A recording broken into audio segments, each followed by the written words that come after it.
Bismillahirrahmanirrahim. Assalamualaikum warahmatullahi wabarakatuh.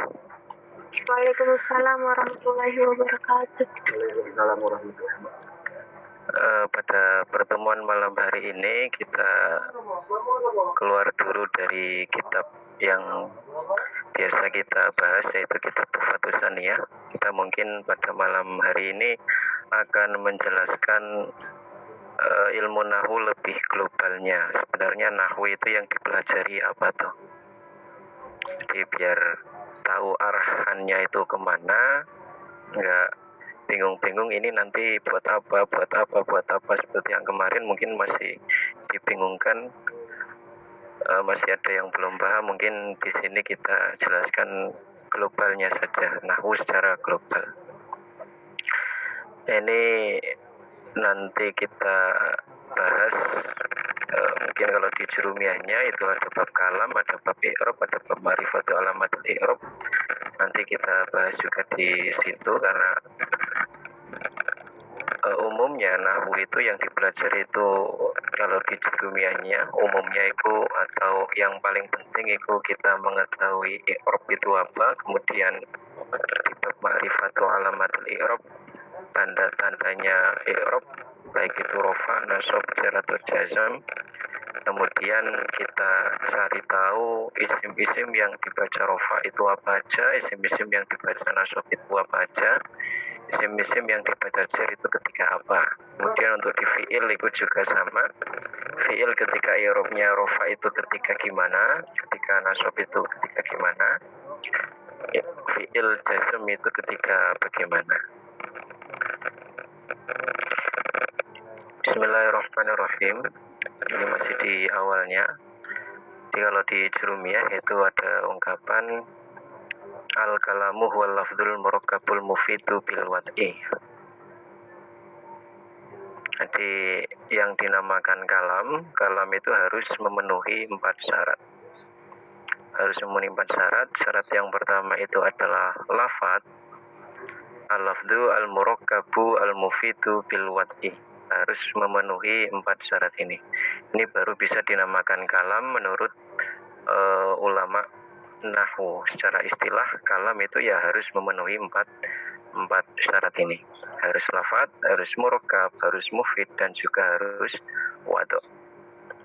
Kemudian kita tarik satu persatu. Lafadz itu apa, murakkab itu apa, mufid itu apa, wadh' itu apa. Di bawahnya sini al-lafdzu, lafadz ini merupakan suara yang mencangkup huruf hijaiyah. Nah ini namanya lafadz. Jadi kalau semisal ini ada qoyet-qoyet atau ada batasan-batasan, kalam itu harus lafadz. Lafadz itu apa? Lafadz adalah suara yang mencangkup huruf hijaiyah. Nah ini kalau semisal bukan suara itu belum dinamakan lafadz, sehingga nggak dinamakan kalam. Jadi harus berupa suara, sehingga untuk tulisan-tulisan seperti yang ada di kitab atau di buku itu karena nggak bersuara nggak dinamakan kalam secara istilah ulama nahwu. Namun bisa dikatakan kalam menurut atau secara bahasa, karena secara bahasa kalam itu lebih umum. Kalam itu kalau secara bahasa kullu ma afada, segala sesuatu yang memberikan pemahaman atau memberikan faedah, itu sudah bisa dinamakan kalam kalau secara bahasa. Jadi semisal ada lampu merah itu menandakan berhenti, lampu hijau menandakan jalan, lampu kuning menandakan hati-hati, itu namanya kalam secara bahasa. Namun bukan kalam menurut istilah ulama nahwu. Kalau menurut istilah ulama nahwu harus lafadz. Lafadz itu apa? Lafadz itu suara, bersuara. Nah, seperti ucapan saya ini nanti sudah bisa dikatakan lafadz karena suara. Kemudian juga harus mencakup huruf hijaiyah. Huruf hijaiyah mulai dari hamzah sampai ya. Hamzah, ba, ta, sa, jim, ha, kho ila akhirih. Itu huruf hijaiyah. Sehingga nanti untuk suara kucing semisal itu karena nggak ada huruf hijaiyahnya, atau suara genderang itu suara tapi nggak mencakup huruf hijaiyah. Genderang, tabu-tabuhan itu memang suara tapi nggak mencakup huruf hijaiyah. sehingga nggak bisa dinamakan lafaz, juga nggak bisa dikatakan kalam menurut ulama nahwu, menurut secara istilah atau secara etimologi atau terminologi, secara istilah. Itu syarat yang pertama, harus lafaz. Untuk syarat yang kedua harus murakkab. Murakkab itu artinya tersusun dari dua kalimat atau dalam bahasa Indonesia kata. Jadi kalimat dalam bahasa Arab kalau di Indonesia kan artinya kata. Tersusun dari dua kata atau lebih. Sehingga untuk semisal suara yang hanya satu kata atau satu kalimat, itu belum bisa dinamakan kalam. Jadi harus tersusun dari dua kata atau lebih. Kemudian syarat yang ketiga adalah harus mufid. Mufid itu artinya mampu memberikan pemahaman tanpa menunggu kalimat atau kata lain. Jadi semisal saya bilang ja'a zaidun, saya telah datang. Nah ini mufid, dalam arti memberikan pemahaman. Jadi si pendengar itu sudah paham, oh Zaid itu telah datang. Jadi semisal saya berkata Ani menyiram bunga, nah itu sudah mufid, sudah memberikan pemahaman tentang si Ani yang menyiram bunga. Ani menyiram bunga. Ada nanti lafaz-lafaz yang murakkab tapi nggak bisa memberikan pemahaman. Semisal dikatakan jika Zaid datang, ini pakai bahasa Indonesia dulu, jika Zaid datang. Nah itu lafaz, ya itu lafaz. Kemudian murakkab terbukti dengan jika Zaid datang, terdiri dari tiga kata, namun belum memberikan pemahaman yang utuh ya. Kalau semisal dikatakan jika Zaid datang, nah itu nanti si pendengar itu akan bertanya-tanya.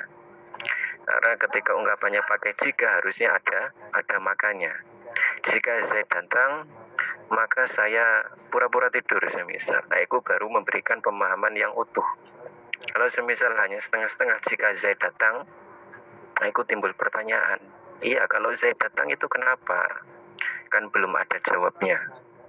Jika Zaid datang, maka saya akan pura-pura tidur. Nah, itu baru sudah bisa dikatakan mufid atau memberikan pemahaman. Kemudian yang terakhir ini adalah wadho. Di jurumianya ada wadho bil wad'i. Bil wad'i di sini ulama ada ada dua tafsiran. Wadho yang ada di jurumiyah, al-kalamu wal lafdzul murakkabul mufidu bil wad'i. Wad'i di sini ada dua tafsiran atau dua arti. Ada ulama yang mengatakan oh wadho itu artinya disengaja. Ada juga yang mengatakan oh wadho itu artinya kalam tersebut menggunakan bahasa Arab. Ada dua tafsiran. Ada yang menafsiri disengaja, ada yang menafsiri berbahasa Arab. Sehingga kalau ulama yang menafsiri disengaja, kalam itu harus disengaja, sehingga pakai bahasa Jawa, bahasa Indonesia, bahasa yang lainnya selain bahasa Arab itu juga bisa dinamakan kalam. Sehingga saya berbicara seperti ini bisa dinamakan kalam bagi ulama yang berpendapat wadho itu ditafsiri atau diartikan disengaja, karena saya berkata itu disengaja. Hal ini tentu berbeda dengan semisal orang yang tidur kemudian ngelindur, kemudian berkata pakai bahasa Arab semisal. Walaupun pakai bahasa Arab atau bahasa yang lainnya, itu nggak bisa dinamakan kalam. Karena si orang yang tidur tersebut berkatanya nggak ada unsur kesengajaan. Yaitu satu pendapat mengatakan wadho di sini artinya adalah disengaja. Ada ulama lain mengatakan wadho itu artinya berbahasa Arab, pokok bahasa Arab. Sehingga nanti kalam itu harus pakai bahasa yang mulai dari awal sampai sekarang, karena pakai bahasa Indonesia itu nggak bisa dinamakan kalam. Bagi ulama yang menafsir atau berpendapat wadho itu artinya adalah berbahasa Arab. Nah, dari keempat ini,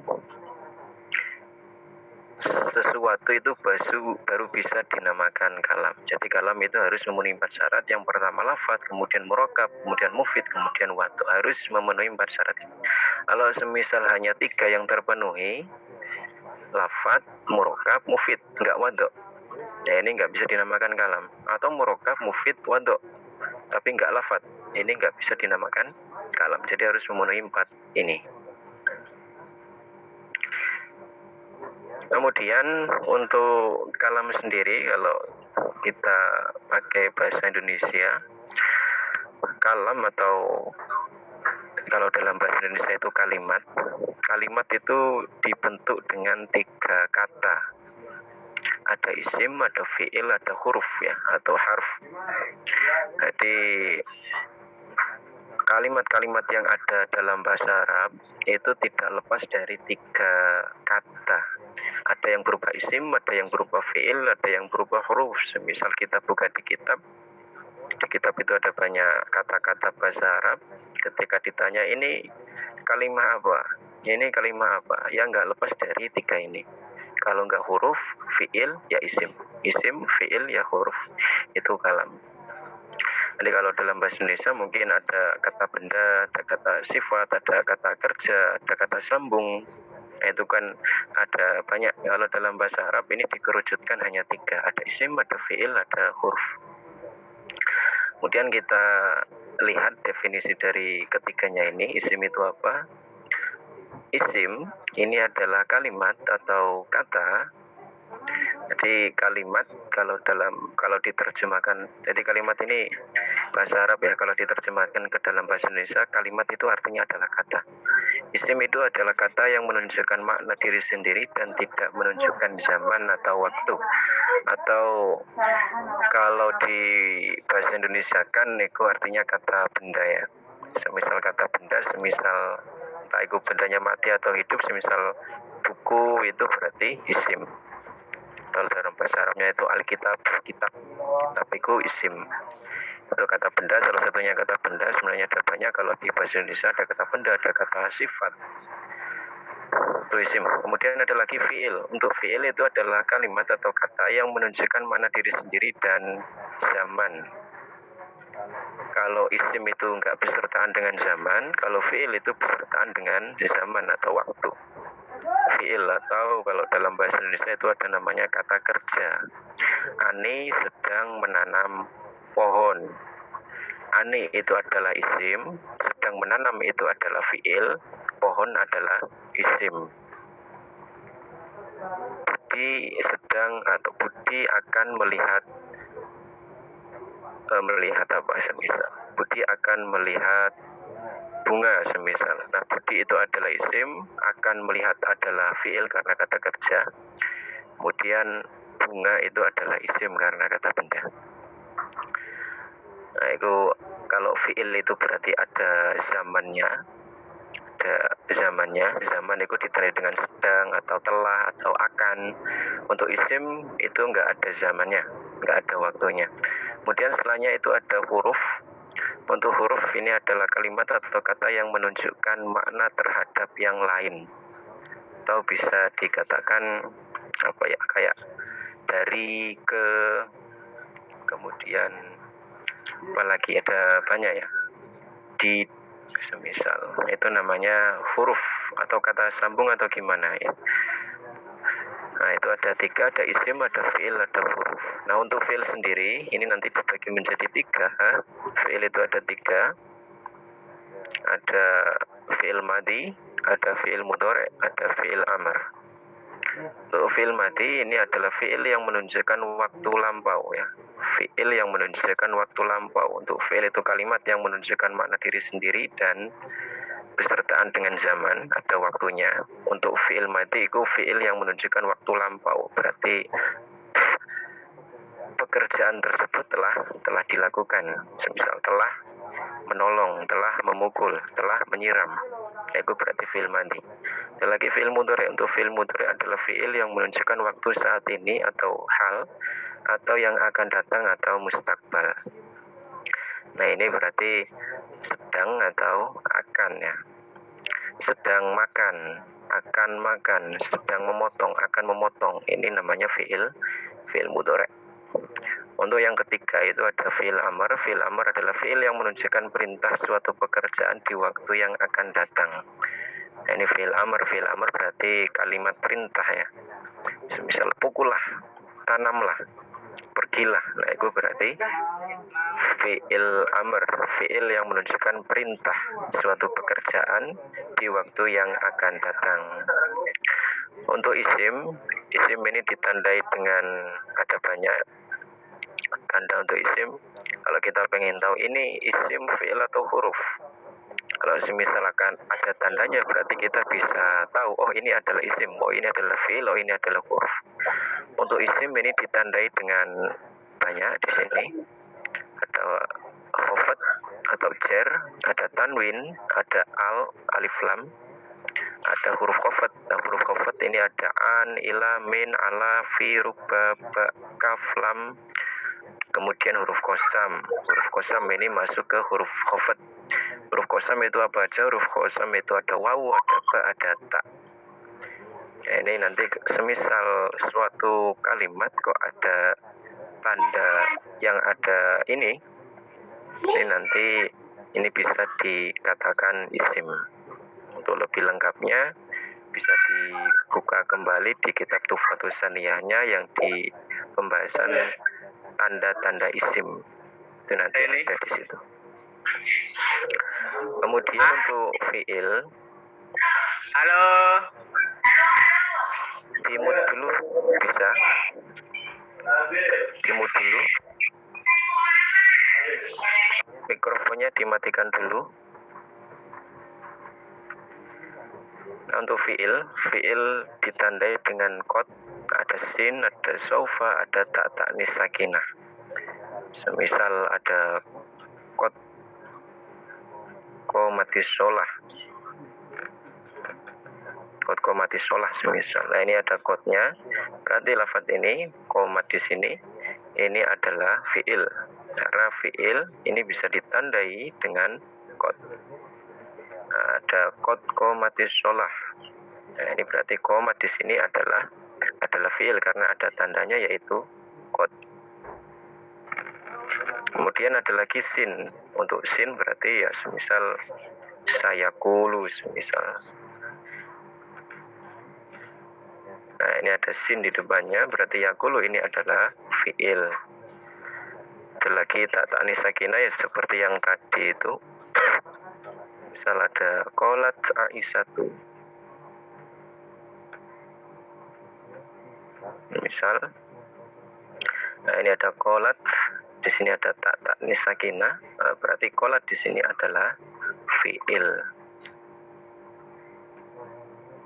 Kemudian yang terakhir ada huruf ini ditandai dengan tidak bisa masuknya tanda-tanda isim dan fi'il. Semisal ada kalimat kok nggak bisa dimasukkan tandanya isim, nggak bisa dimasuki tandanya fi'il, itu berarti adalah huruf ya. Cuma namanya tanda dari ketiganya ini, namanya tanda itu kadang melekat dalam suatu kalimat, kadang nggak melekat dalam suatu kalimat. Tanda-tanda yang disebutkan di sini ada tandanya isim, ada tandanya fi'il, ada tandanya huruf. Ini ada yang memang ada dalam suatu teks atau redaksi atau suatu lafaz, ada yang nggak dimunculkan. Nah, kemudian kita masuk ke pembahasannya. Ini pembahasan mengenai nahwu. Nahwu itu sebenarnya yang dipelajari itu apa? Nahwu ya. Di bab yang selanjutnya itu ada al-i'rabu wa taghyiru awakhiril kalimil ikhtilafil awamil dakhilati 'alaiha lafdun aw takdiron. I'rab, jadi yang dibahas dalam nahwu itu adalah seputar i'rab. I'rab itu apa? I'rab itu adalah perubahan keadaan akhirnya kalimat sebab adanya amil yang memasuki. Perubahan keadaan akhir suatu kalimat atau kata sebab adanya amil yang memasuki. Nah, perubahan tersebut ada kalanya yang tampak atau lafdun, ada juga yang dikira-kirakan atau takdiron. Misal kita ambil contoh di sini. Ya, semisal di Bismillahirrahmanirrahim. Kemudian yang kedua ada Innallaha wa malaikatahu yusholluna 'alan nabi. Kemudian yang terakhir ada qul huwallahu ahad. Ini i'rab itu perubahan keadaan akhir suatu kalimat. Kita ambil di Allah di sini. Contohnya itu mahalus syahidnya itu di Allah. Nah, untuk yang nomor 1, Bismillahirrahmanirrahim, ini Allah di sini haknya itu kasroh. Untuk yang kedua, Innallaha wa malaikatahu, Allah di sini fathah haknya. Untuk yang terakhir yang nomor 3, Qul huwallahu ahad, Allah di sini haknya adalah dhammah. Jadi berbeda-beda. Allah di sini dan Allah di sini, kemudian Allah di sini belakangnya itu berubah-ubah. Yaitu yang dinamakan i'rab. I'rab itu adalah perubahan keadaan akhir kalimat. Perubahan keadaan akhir suatu kalimat. Di contoh Allah di sini, ini akhirnya itu berubah-ubah. Bisa kasroh haknya, bisa fathah haknya, bisa dhammah haknya, bisa bismillahi, kemudian innallaha, ada qul huwallahu ahad.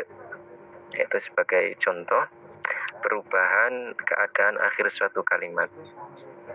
Nah, perubahan keadaan suatu kalimat, perubahan akhir suatu kalimat, ini ada yang menyebabkan.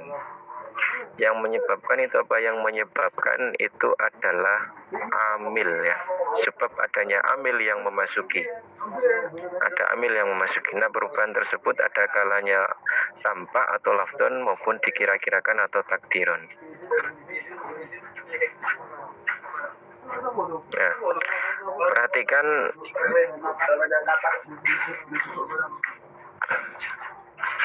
perhatikan kata atau kalimat di atas untuk Allahnya. Dari 3 contoh tersebut terdapat perbedaan harokat di akhir kata atau kalimat Allah tersebut. Ada yang huruf haknya kasroh, yaitu di contoh yang pertama, Bismillahi. Ada yang fathah untuk yang nomor 2, Innallaha. Ada yang dhammah, Qul huwallahu ahad. Nah, inilah yang disebut perubahan keadaan akhir kalimat atau kata. Nah, tadi dikatakan bisa Allahi, bisa Allah, bisa Allahu. Ini kenapa kok berubah-ubah? Ada yang menyebabkan dinamakan amil ya. Namanya adalah amil. Amil ini adalah faktor penyebab berubahnya akhir kalimat. Baik, silakan, mungkin ada yang bertanya. Mungkin dari sini dulu ada yang ditanyakan. Balik. Kami diikuti banget kok. Silakan bertanya. Ya.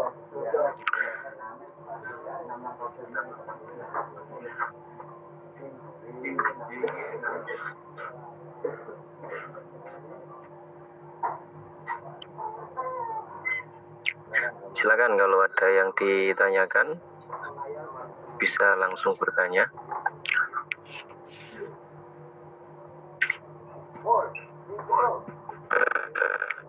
Monggo.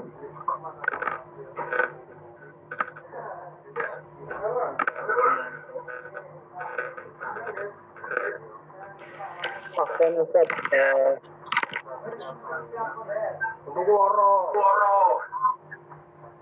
Boleh materinya dikirim di grup.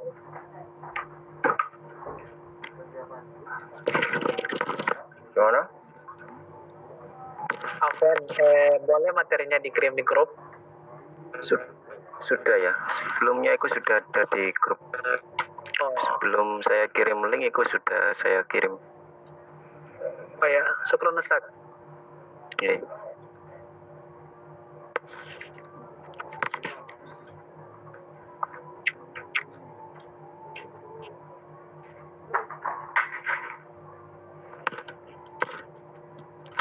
Silakan, ada yang ditanyakan dari sini dulu.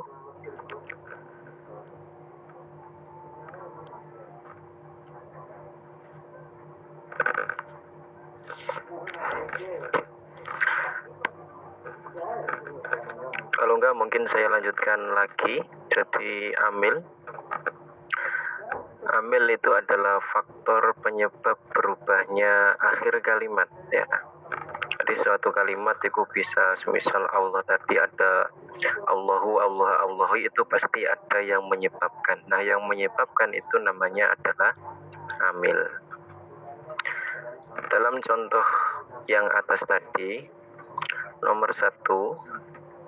Nah, di situ. Untuk nomor 1 yang menyebabkan Allah haknya kasroh adalah mudhof yang berupa ismu. Jadi nanti kita di bab mahfudzatul asma, kalau di jurumiyahnya nanti isim-isim yang dibaca khofat, jadi Allah di situ statusnya adalah khofat. Di contoh bismillahi itu Allahnya adalah khofat.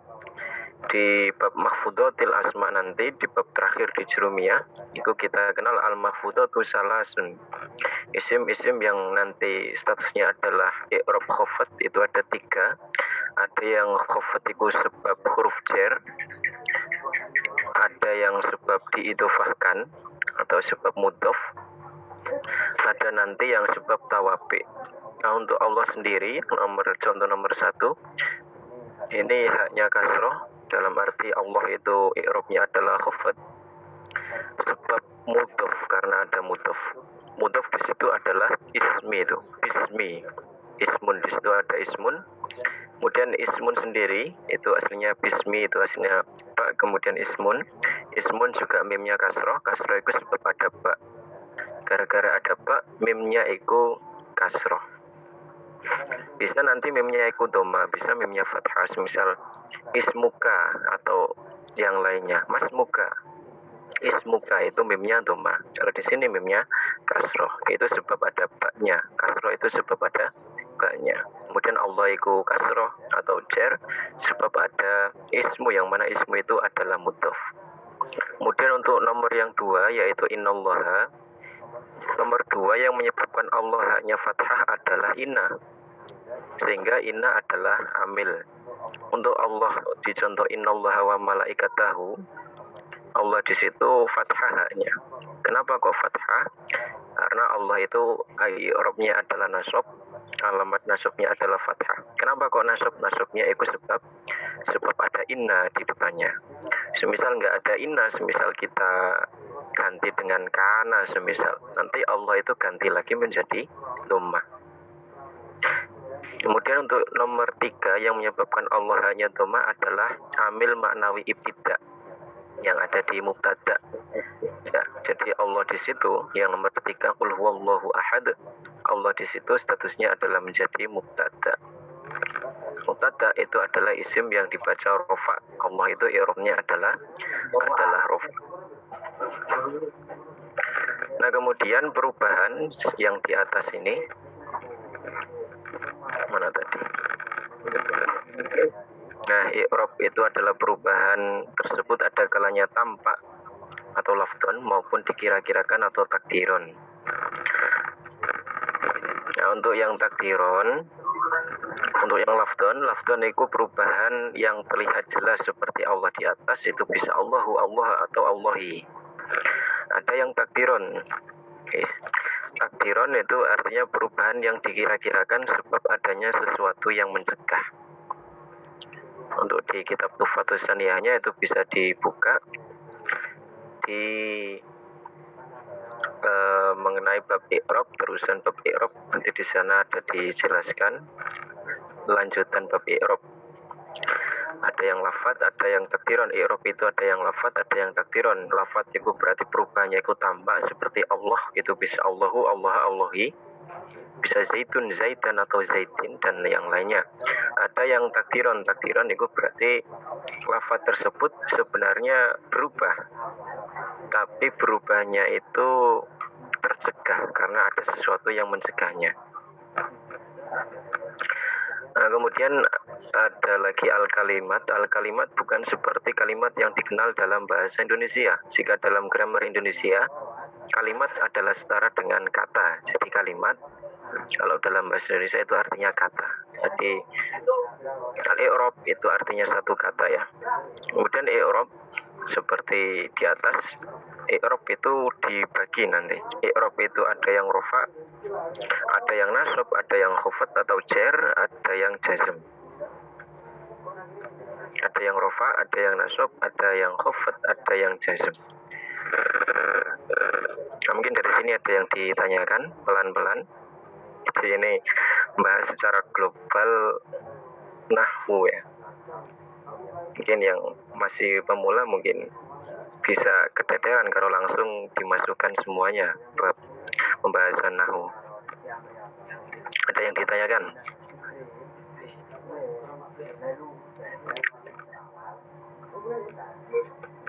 Mohon maaf Ustaz, saya kan baru masuk pemula. Jadi baru belajar. Ya. Biasa untuk belajar nahu itu berapa tahun? Kalau semisal belajarnya itu sungguh-sungguh, sebenarnya ya nggak lama ya, nggak lama. Misal kita setiap hari kita fokusnya ke nahwu terus, ya mungkin nggak sampai 1 tahun kita bisa. Itu kalau kita fokusnya ke nahwu terus, tiap hari belajarnya nahwu terus, itu mungkin nggak sampai 1 tahun itu bisa. Tapi namanya pemahaman itu ya tergantung per individu. Ada yang fahamnya cepat, ada yang fahamnya sedengan, ada yang fahamnya lama. Tuh. Ya, karena di pondok mungkin kalau di pondok kan yang dipelajari itu bukan hanya nahwu, tapi ada fan-fan lain atau macam-macam lain yang dipelajari, nggak cuma nahwu, ada nahwu, ada sorof, ada fikih, ada tauhid, ada akhlak dan yang lainnya. Jadi ya mungkin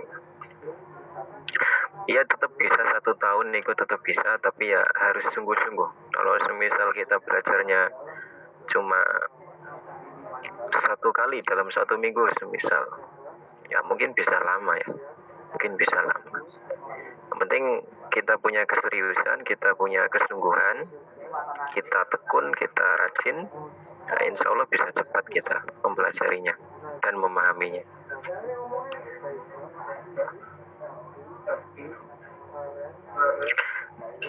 Jadi cepat ya sebenarnya kalau kita paham konsep nahwu, kita paham konsep i'rab, itu sebenarnya lebih cepat lagi.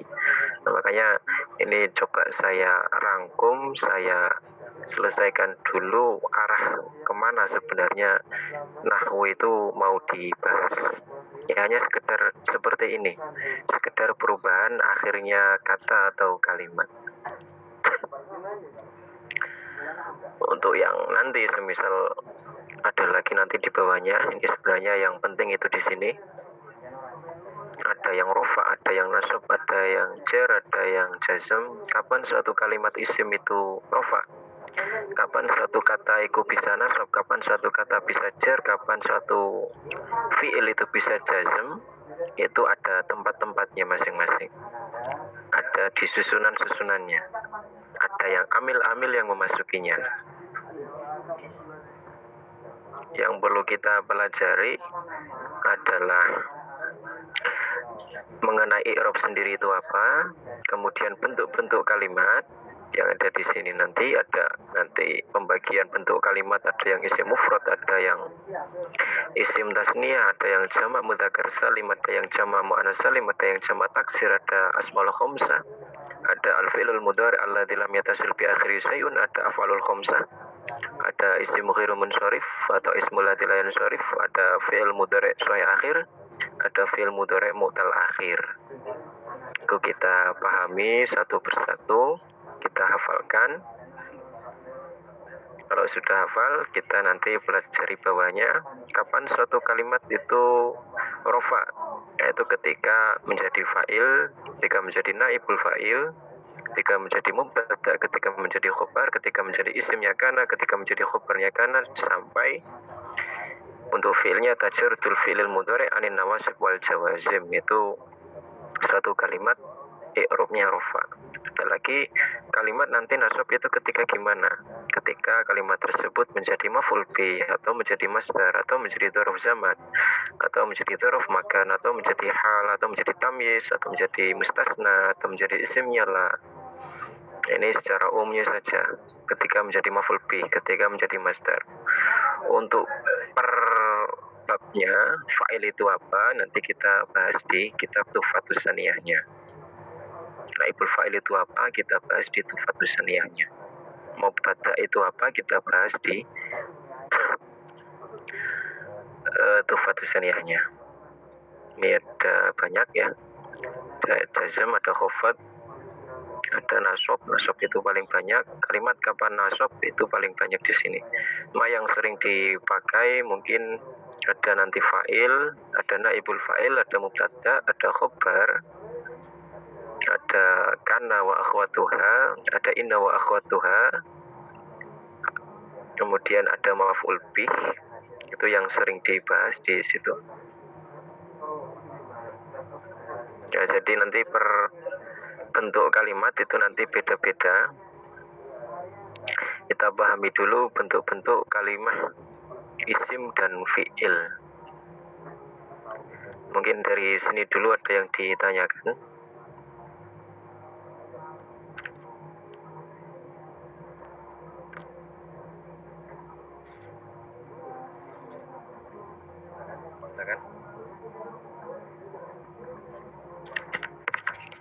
Silakan.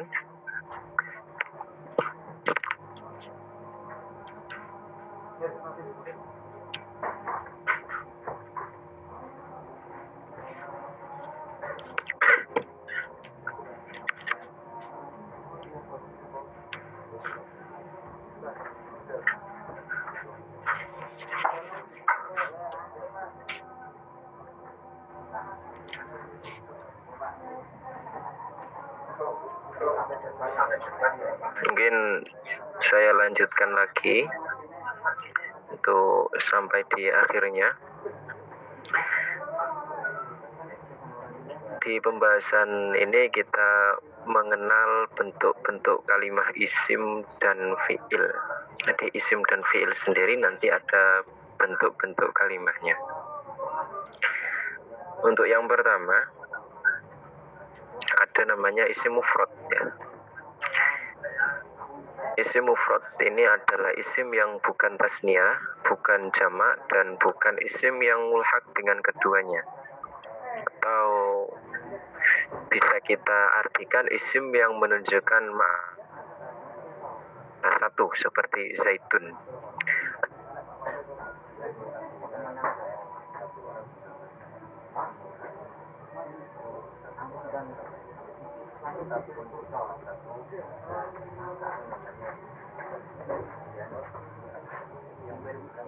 Arti satu untuk isim mufrad. Kemudian ada lagi isim tasniyah atau al-musanna. Kalau isim mufrad itu menunjukkan arti satu, kalau isim tasniyah atau al-musanna ini adalah isim yang menunjukkan makna ganda dengan penambahan alif dan nun ketika rofa, ya dan nun ketika nasab dan jar. Seperti contohnya adalah azaidaini, azaidani, yang berarti dua orang bernama Zaid. Ya, jadi bedanya dengan isim mufrad.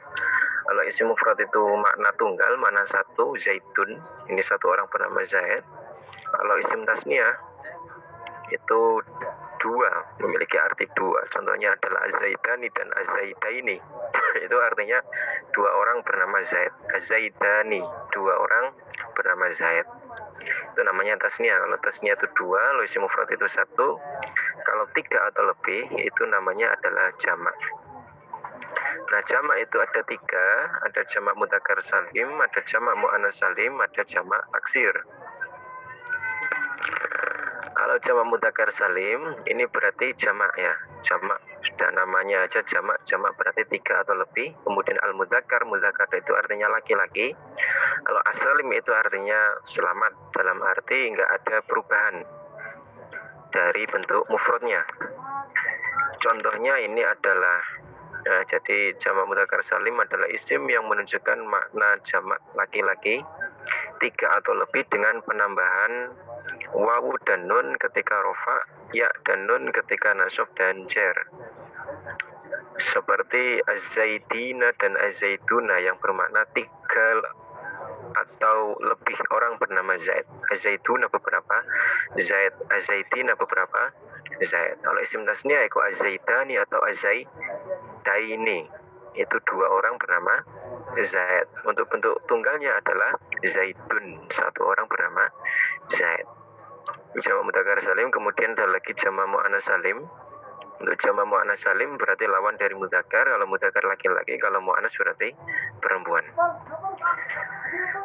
Jamak mudzakkar salim adalah isim yang menunjukkan makna jamak perempuan 3 atau lebih dengan penambahan alif dan ta di akhirnya. Seperti al-muslimatu yang bermakna beberapa muslim perempuan atau muslimah, dan al-hindatu beberapa perempuan bernama Hindun.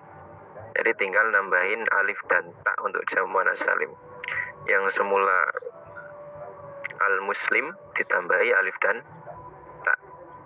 Al-muslimatu, semisal ada alif dan ta, oh itu berarti jamak muannas salim.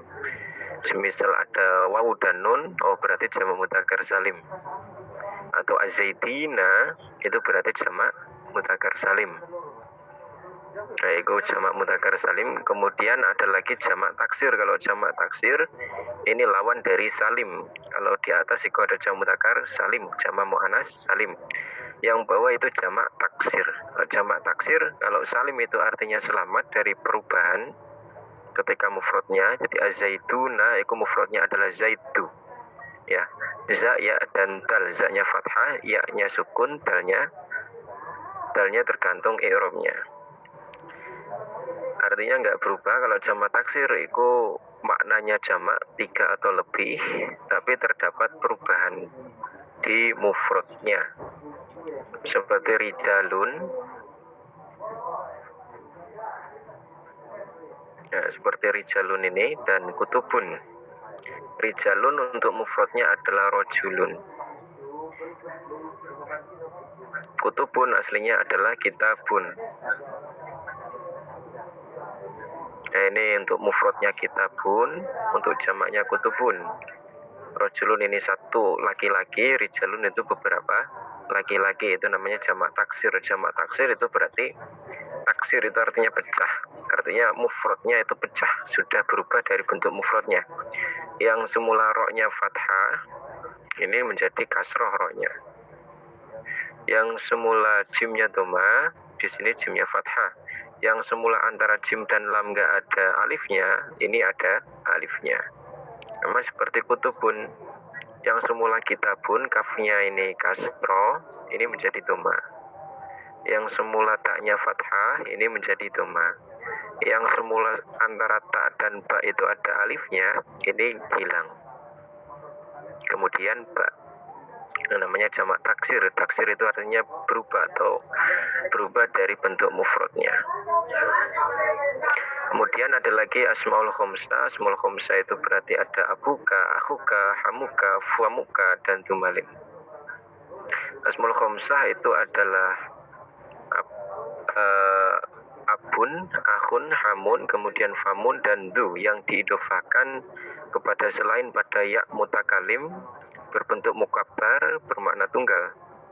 Ini namanya asmaul khamsah. Untuk contohnya itu adalah Abu Zaidin, Aba Zaidin, Abi Zaidin. Ini contoh asmaul khamsah. Jadi asmaul khamsah ini hanya khusus ke 5 isim, yaitu du, abun, akhun, hamun, dan famun. Ini namanya asmaul khamsah. Nanti pengirobannya itu memakai wawu ketika rofa, alif ketika nasab, ya ketika jer. Nah, kemudian ada lagi fi'il mudhari' alladzi lam yatasil bi akhirihi syai'un. Ini adalah fi'il mudhari' yang tidak disambung sesuatu. Nah, sesuatu di sini adalah dhamir alif tasniyah, wawu jamak, nun muannas mukhatabah, nun taukid sakilah, dan nun taukid khafifah. Contohnya adalah yadribu, yadribu, yansuru, dan yata'allamu. Ini kebanyakan ya satu di sini ya. Itu ya-nya 2, harusnya 1. Yata'allamu. Ini fi'il mudhari' yang tidak disambung dengan sesuatu. Sesuatu yang dimaksud itu adalah alif tasniyah atau wawu jamak atau ya muannas mukhatabah atau nun taukid. Ini berarti fi'il mudhari' yang sahih akhir. Nah, kemudian ada af'alul khamsah. Af'alul khamsah itu terkhusus di 5 tempat, yaitu di di sini. Ada yadribani, tadribani, yadribuna, tadribuna, dan tadribina. Ada 5. Ya, nanti kita mengenal ada isim mu'rab. Isim mu'rab itu ismul ladzi la yansharif, itu artinya isim mu'rab yang tidak bertanwin, contohnya masajidu dan ahmad. Ada lagi fi'il mudhari yang sahih akhir, contohnya yadribu. Ada lagi fi'il mudhari yang mu'tal akhir, contohnya yaghzu, yarmi, dan yakhsha.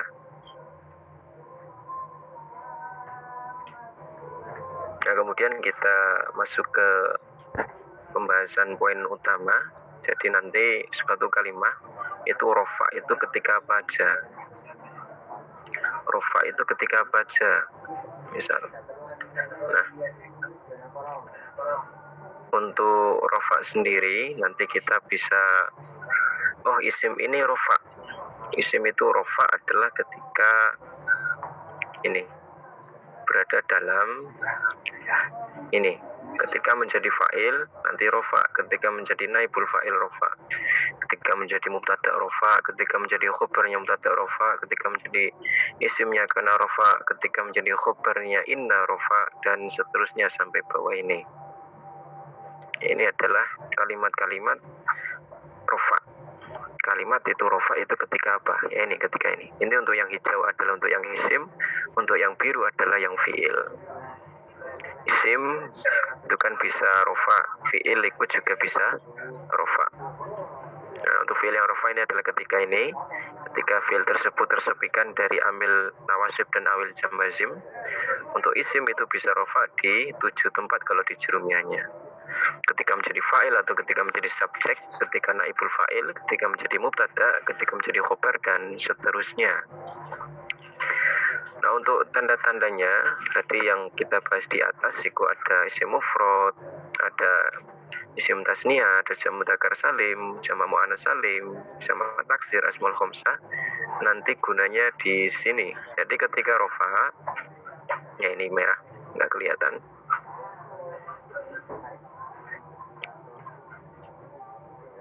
Nah, ini rofa. Kita tahu, oh ini adalah fa'il, berarti rofa. Nanti ketika berupa isim mufrad, nanti tandanya itu memakai doma. Jadi semisal tolibun, ini pakai doma.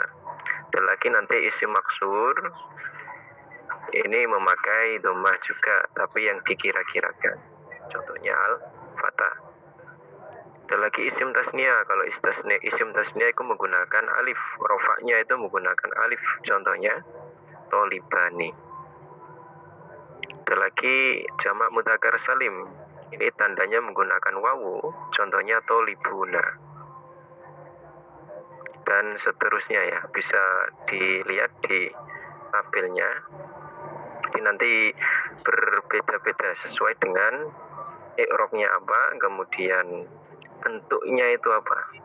Kalau bentuknya isim mufrad berarti memakai dhammah ketika rofa. Kalau bentuknya adalah isim tasniyah nanti memakai alif ketika rofa. Contohnya adalah tolibani ini. Ini adalah ketika isim tasniyah memakai alif. Jamak mudzakkar salim ketika rofa ini tandanya menggunakan wawu. Contohnya tolibuna. Jamak muannats salim ketika rofa tandanya memakai dhammah. Contohnya tolibatun, ini taknya memakai dhammah. Untuk jamak taksir ketika rofa ini alamannya menggunakan dhammah. Contohnya tulabun.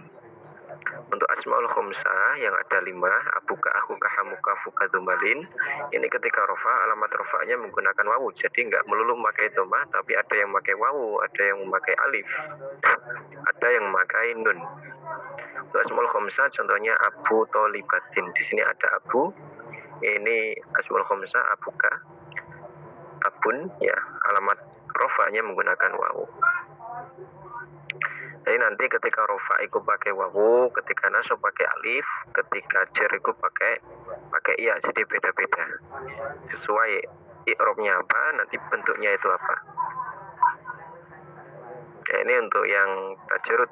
Untuk yang fi'il itu alamat rofanya bisa memakai nun, bisa memakai dhammah, dhamma ada yang dhahirah, ada yang muqaddarah.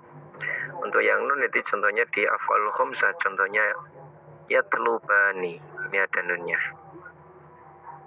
Nanti kita bahas di Tuhfatus Saniyahnya, karena ini cuma umumnya i'rab itu apa, nahwu itu apa.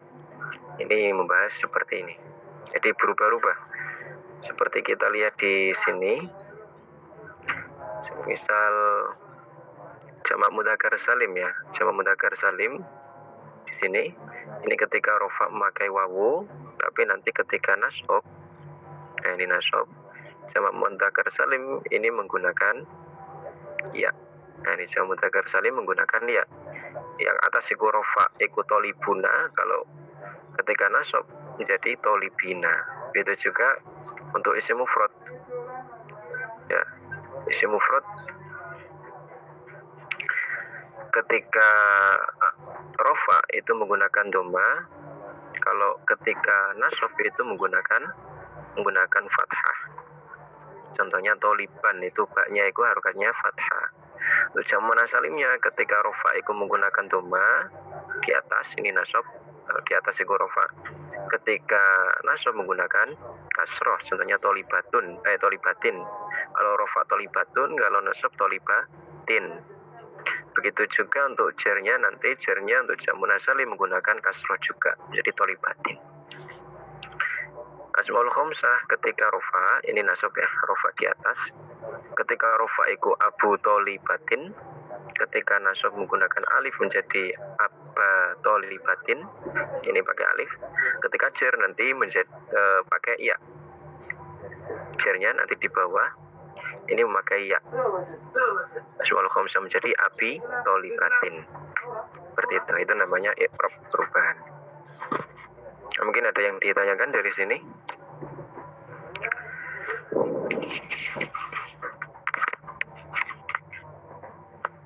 Afwan Ustaz, maksudnya rofa itu seperti apa penjelasannya? Rofa, saya ambil contoh satu ya. Jadi di sini ada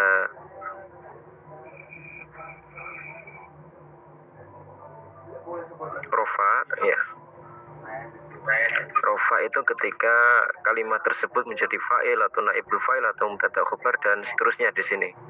Ini nanti ketika kalimat kok fa'il atau naibul fa'il atau mubtada' atau khobar atau isim kana, nanti status i'rabnya adalah rofa. Saya ambil contoh jadi fa'il ya. Fa'il kalau dalam bahasa Indonesia itu subjek. Ya. Misal contohnya di sini. Misal ja'a Abu Yazid.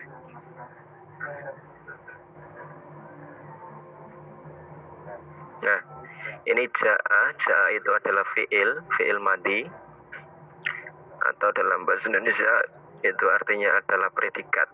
Kemudian Abu Yazid ini adalah fa'il. Fa'il itu apa? Nah, mungkin timbul pertanyaan seperti ini. Fa'il nanti kita bahas lebih lengkapnya ya di Tuhfatus Saniyahnya, di jurumiyahnya kita bahas satu persatu. Ada fa'il, ada naibul fa'il, ada mubtada, ada khobar nanti di Tuhfatus Saniyah. Mungkin kalau ini lebih mudahnya, jadi kalau dalam bahasa Indonesia itu ada susunan SPOK, subjek, predikat, objek, dan keterangan. Ya, keterangan itu ada keterangan waktu, ada keterangan tempat, ada keterangan keadaan. Nah, kalau dalam kita samakan pakai bahasa Indonesia, mungkin ja'a di sini adalah predikat. Abu Yazid di sini adalah subjek. Ja'a itu artinya telah datang, fi'il madi. Jadi ini adalah fi'il, ini adalah isim. Ya, isim. Abu di sini seperti yang ada di tabel, Abu itu termasuk dalam asmaul khamsah. Asmaul khamsah itu ada 5. Ada abuka, akhuka, hamuka, fuka, dumalin. Ini contoh yang Abu. Abu i'rabnya apa? I'rabnya adalah rofa. Kenapa kok rofa? Karena menjadi fa'il atau karena subjek. Subjek itu i'rabnya adalah rofa. Jadi ini artinya Abu Yazid telah datang. kita samakan pakai bahasa Indonesia SPUK, S dulu kemudian B, telah Abu Yazid telah datang. Nah, Abu Yazid di sini ini i'rabnya adalah rofa ya, karena menjadi fa'il, menjadi subjek. Nah, Abu ini rofa. Alamat rofanya apa? Alamat rofa itu ada 4, ada doma, ada wawu, ada alif, ada nun. Nah, karena Abu ini adalah asmaul khomsah, kita lihat di tabelnya. Asmaul khomsah ketika rofa itu memakai apa? Oh, memakai wawu. Kalau memakai wawu ya berarti Abu Yazid. Ya, ini pakai wawu. Misal lebih lengkapnya semisal Nasoro Abuka Aba Amrin semisal.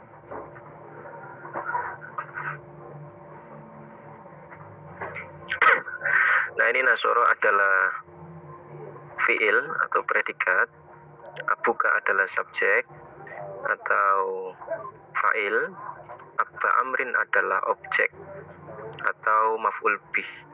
Jadi Aba Amrin ini adalah maf'ul, Abuka adalah fa'il, Nasoro adalah fi'il. Nah, Abuka ini adalah i'rabnya adalah rofa karena fa'il atau subjek. Aba Amrin ini adalah nasab ya. Kita lihat di yang nasab itu apa aja? Nasab itu ada banyak. Ada maf'ul bih, ada masdar atau maf'ul mutlak. Dan ada banyak lagi, ada khobarnya kana, ada isimnya inna, ada tamis, ada hal, ada dzaraf. Dzaraf itu artinya keterangan, ada dzaraf zaman berarti keterangan waktu, ada dzaraf makan, keterangan tempat, ada hal itu keterangan keadaan. Nah, Aba Amrin ini adalah objek atau dalam bahasa Arab itu namanya maf'ul bih. Nah, maf'ul bih kalau kita lihat di tabel itu termasuk nasab, sehingga Aba di sini ini adalah nasab, Abu di sini ini adalah rofa. Abu asmaul khomsah, Aba asmaul khomsah. Abun ketika rofa itu alamatnya tandanya menggunakan wawu, ketika nasab menggunakan alif ya. Kita lihat di tabel. Nah, ini kan kita bisa tahu oh rofanya ini di sini, ini nasab, ini rofa. Jadi ketika rofa itu menggunakan wawu, ketika nasab menggunakan alif. Kalau jer itu menggunakan ya. Itu untuk asmaul khomsah. Saya ambil contoh yang asmaul khomsah. Ada lagi semisal fataha Zaitun al-baba. Nah, semisal fataha Zaitun al-baba. Nah, di sini di belakangnya ada zaitun, ada baba. Zaitun ini adalah isim mufrad, al-bab juga isim mufrad.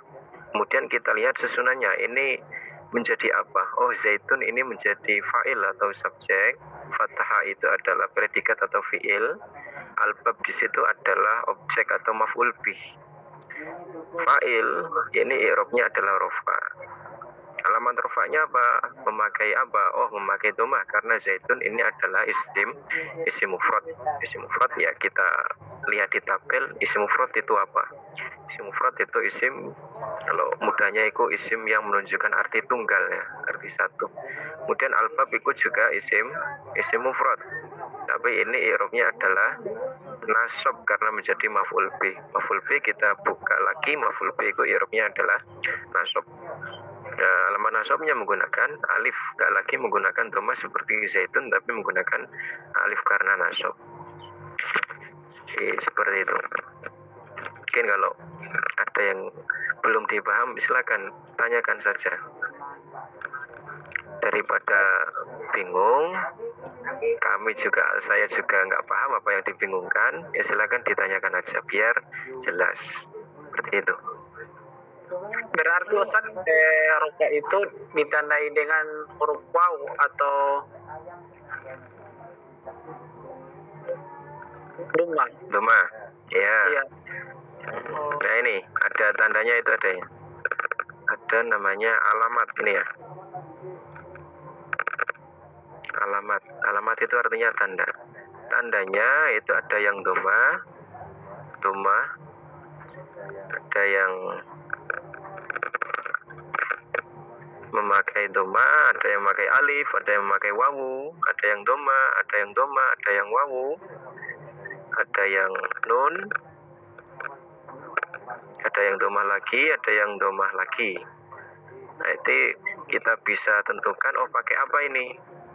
Pakai doma, pakai wawu, pakai alif, atau pakai nun. Kita lihat bentuk kalimatnya. Bentuk kalimatnya itu apa? Oh, isim mufrad. Oh, isim maksur. Oh, isim mangkus. Oh, isim tasniyah. Oh, jamak mudzakkar salim. Oh, jamak muannas salim. Oh, jamak taksir atau asmaul khamsah. Jadi beda-beda. Tandanya asmaul khamsah dengan tandanya isim mufrad itu beda. Kalau isim mufrad itu menggunakan doma, kalau asmaul khamsah menggunakan wawu. Begitu juga asmaul khamsah ketika rofa dengan asmaul khamsah nanti ketika nasab itu beda lagi. Asmaul khamsah ketika rofa itu menggunakan wawu, asmaul khamsah ketika nasab menggunakan alif ya. Ini asmaul khamsah. Beda lagi ketika jar. Kalau jar atau khafat itu menggunakan ketika jar asmaul khamsah menggunakan ya. Nah, contohnya itu sudah ada di sini. Ini sudah ada tabel-tabel contoh-contohnya. Ini untuk bentuk-bentuk kalimatnya. Ini untuk tandanya pakai apa. Ini posisinya ketika sedang apa, ketika khafat. Nah, ini khafat. Khafat itu ketika posisi kalimat tersebut menjadi apa. Ini sudah ada di sini. Ini untuk bentuk kalimatnya, ini untuk tandanya, ini untuk contohnya. Seperti itu. Silakan tanya lagi biar kami juga paham yang masih dijanggalkan, masih belum dipaham, silakan ditanyakan lagi.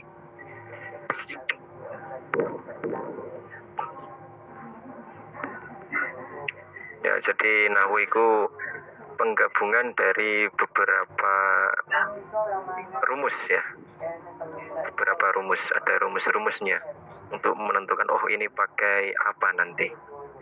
Dilihat dulu bentuk kalimatnya itu apa, apakah isim mufrad atau jamak taksir atau asmaul khamsah atau yang lainnya. Kalau sudah ketemu, kita tentukan ini posisinya menjadi apa. Kalau menjadi subjek atau menjadi fa'il, oh berarti rofa. Kemudian ketika rofa, ini tandanya apa? Nah, jadi awal itu kita tentukan dulu ini i'rabnya apa, dengan memandang ini posisinya menjadi apa. Setelah tahu semisal nasab, semisal. Kemudian kita lihat bentuk kalimatnya. Ini bentuk kalimatnya. Bentuk kalimatnya apa? Apakah isim mufrad atau jamak mudzakkar salim? Apakah jamak muannas salim? Apakah jamak taksir atau yang lainnya? Semisal jamak mudzakkar salim, i'rabnya ada ketemu nasab karena menjadi maf'ul bih semisal. Kemudian kita ketemu bentuk kalimatnya adalah jamak mudzakkar salim, ya kita lihat jamak mudzakkar salim ketika nasab itu memakai apa? Ya, jamak mudzakkar salim ketika nasab. Nasab jamak mudzakkar salim. Oh, memakai ya. Contohnya adalah tolibina. Sudah ketemu. Misal ada contoh ra'aitu tolibina. Misal.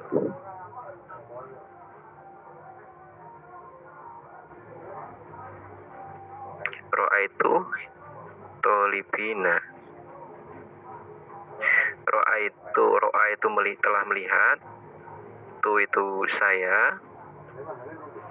Tolibina itu menjadi maf'ul bih. Beberapa santri semisal. Saya telah melihat beberapa santri. Itu di sini adalah subjek atau fa'il, ro'a di sini adalah predikat atau fi'il, kemudian tolibina adalah maf'ul bih atau objek. Nah, tolibina karena menjadi maf'ul bih sehingga maf'ul bih itu nasab. Kemudian tolibina itu kita lihat bentuknya apa? Oh, bentuknya adalah jamak mudzakkar salim dengan bukti ada ya dan nun di belakangnya. Nah, berarti ini memakai ya tandanya. Seperti itu. Silakan. Ada yang ditanyakan? Jadi itu bahasan mengenai nahu sorof yang dibahas seputar itu. Silakan, ada yang ditanyakan?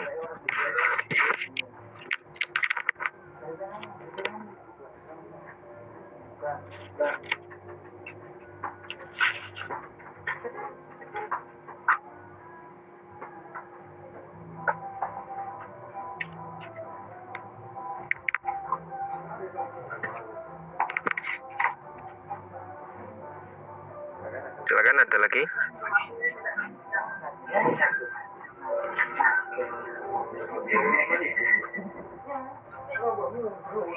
Boleh dikasih ini Ustaz, dikasih contoh nanti saya tentukan. Oh ya, baik. Ini yang muda-muda dulu ya. Ini contoh untuk yang apa namanya, yang rofa dan nasab atau yang jer ya. Misal ada begini.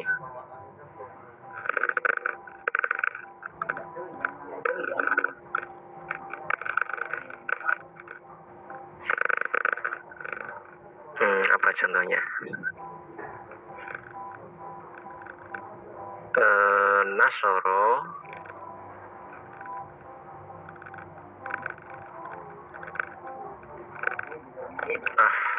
Muhammadun benar.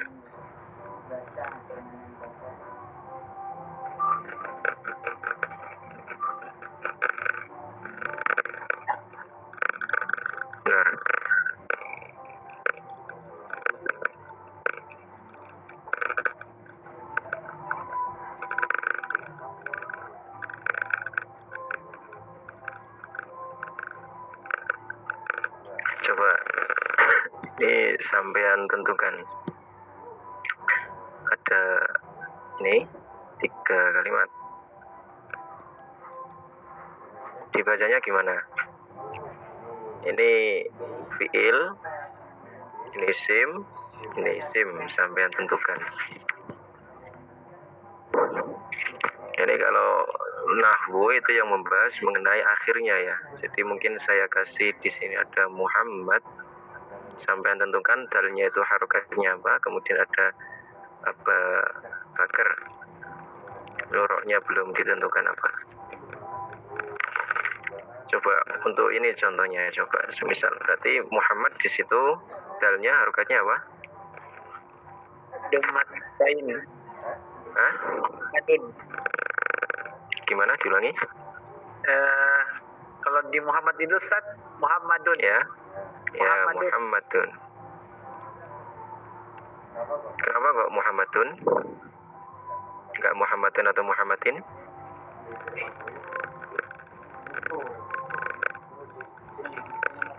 Kenapa kok pakai itu? Hah? Ya, Muhammadun. Karena lihat yang tadi ya, sebelum-sebelumnya itu. Kemudian untuk Abu Bakrin gimana itu? Itu apa itu? Untuk Abu Bakrin itu jadi apa itu? I'rabnya apa?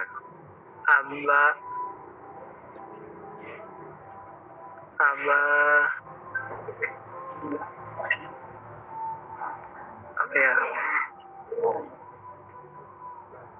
Bakrin apa?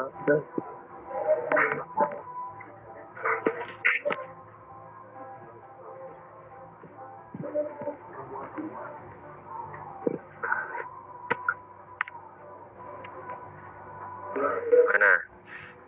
Di Muhammadun itu karena menjadi fa'il atau subjek, Abu Bakrin menjadi maf'ul bi atau menjadi objek, Nasoro menjadi fi'il atau predikat. Kalau fa'il i'rabnya berarti rofa. Maksudnya predikat itu apa Ustaz? Predikat. Nah, ini kita cocokkan dengan bahasa Indonesia. Dalam bahasa Indonesia itu ada subjek, predikat, objek, keterangan. Ya. Ya. SPOK. Nah, kita samakan. Muhammad di sini adalah subjek, Nasoro. Jadi susunannya nggak sama dengan susunan bahasa Indonesia. Kalau susunan bahasa Indonesia itu urut SPOK. Kalau dalam bahasa Arab begitu ada P, S, O, nggak urut ya. Iya. Nasoro itu predikat atau kata kerja.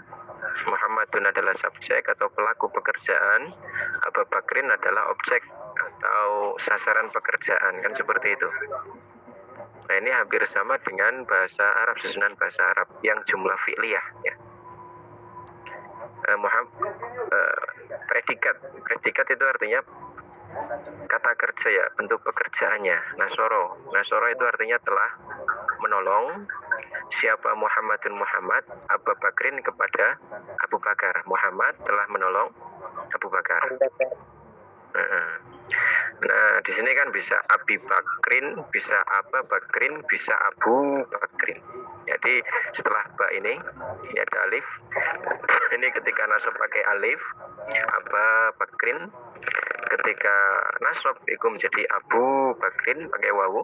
Ketika jar itu menjadi Abi Bakrin karena asmaul khomsah.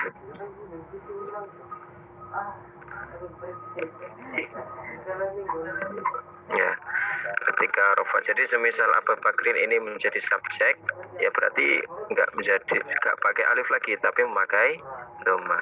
Berarti menjadi Nasoro Abu Bakrin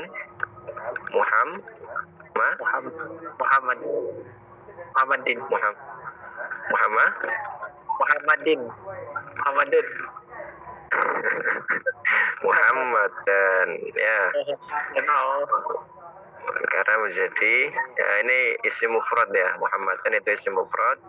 Ini i'rabnya adalah nasab karena menjadi objek. Ya tinggal kita lihat isim mufrad ketika nasab itu apa. Nasab mana? Oh, nasab ini. Nah, ini nasab. Kemudian tadi bentuknya Muhammad itu adalah isim mufrad. Tandanya adalah memakai fathah dhahirah. Contohnya adalah tolifan, memakai fathah. Ya, sehingga menjadi Muhammad dan Nasoro Abu Bakrin Muhammadan. Nanti juga bisa Muhammadan, bisa Muhammadin ketika nanti i'rabnya adalah jar. Jar itu di bawah sini. Nah, ini jar. Nah, ini jar.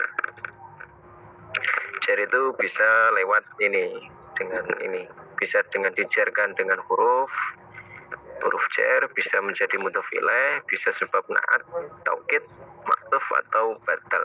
Nanti kita bahas satu persatu di kitab Tuhfatus Saniyahnya atau di jurumiyahnya. Ya, syukran Ustaz. Oke. Ada lagi?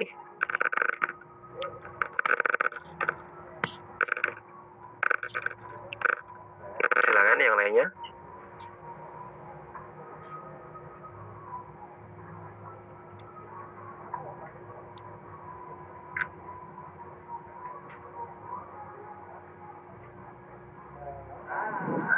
Silakan, sudah?